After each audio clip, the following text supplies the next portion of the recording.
আমার কাছে দেখতে পারতেছেন একদম নতুন একটা স্মার্ট ওয়াচ। আর এই স্মার্ট ওয়াচের একটা স্পেশাল ফিচার আছে, সেটা হচ্ছে এটাতে না আলাদা করে কোনো চার্জার কেবল ক্যারি করতে হবে না। কারণ কি? কারণ এইটাতে টাইপ সি চার্জিং আছে। জি ভাই, এই জিনিসটা অনেক দরকার ছিল, মানে অ্যাপেলের স্মার্ট ওয়াচেও আলাদা চার্জার ক্যারি করা লাগে, একটা হিলেরিয়াস বিষয়। তো এইটাতে বিল্ট ইন চার্জার, মানে আপনারা টাইপ সি চার্জার দিয়ে চার্জ করতে পারবেন। এটা হচ্ছে এটা হচ্ছে অ্যাওয়ে T30। তো চলেন আমরা আনবক্সিং করে দেখি। আমাদের কাছে তিনটা কালারই অ্যাভেলেবেল আছে, ব্ল্যাক, সিলভার আর গোল্ডেন কালার।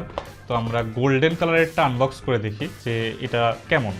তো যারা জানেন না, আমাদের কাছে কিন্তু সব ধরনের স্মার্ট ওয়াচ আপনারা পেয়ে যাবেন, এবং কুলমি P30 এবং সব ধরনের মডেলই আমাদের কাছে আছে। তো এটা রোজ কালার না, এটা হচ্ছে আসলে রোজ গোল্ড টাইপের কালার। এই দেখেন কত সুন্দর এলিগেন্ট লুকিং একটা স্মার্ট ওয়াচ, যদি আপনাদেরকে দেখাই। আর এটার সবচেয়ে যেই এটা খুলে ফেলি আমরা, এই দেখেন কত সুন্দর গুড লুকিং একটা স্মার্ট ওয়াচ। আর এটা সবচেয়ে ভালো বিষয় ভাই, এটাতে টাইপ সি চার্জিং আছে, মানে আপনাকে প্যারা নিয়ে আর এইটা ওই চার্জার ক্যারি করা লাগবে না। চার্জার আমরা প্রায় হারাই ফেলি, একটা প্রবলেম থাকে, সেই প্রবলেমটা থেকে একদম মুক্তি। কুলমি একদম একটা জোস কাজ করছে, যে দেখতে পাচ্ছেন টাইপ সি ডিরেক্ট এটা থেকে আপনারা চার্জ দিতে পারবেন। আর সব ধরনের ফিচার, যে কলিং ফিচার, সেগুলো তো আছেই। আর কুলমির স্মার্ট ওয়াচগুলো কিন্তু আমাদের কাছে সব মডেলই অ্যাভেলেবেল আছে, আর কালারও তো অ্যাভেলেবেল আছে। তো ওয়েবসাইটে যা চেক করে আসেন যে আরো কি কি মডেল অ্যাভেলেবেল আছে আমাদের কাছে কুলমির। আর বিস্তারিত প্রাইস কিন্তু ওয়েবসাইটে পেয়ে যাবেন, অথবা আমাদের ইনবক্সে আপনারা নক করতে পারেন।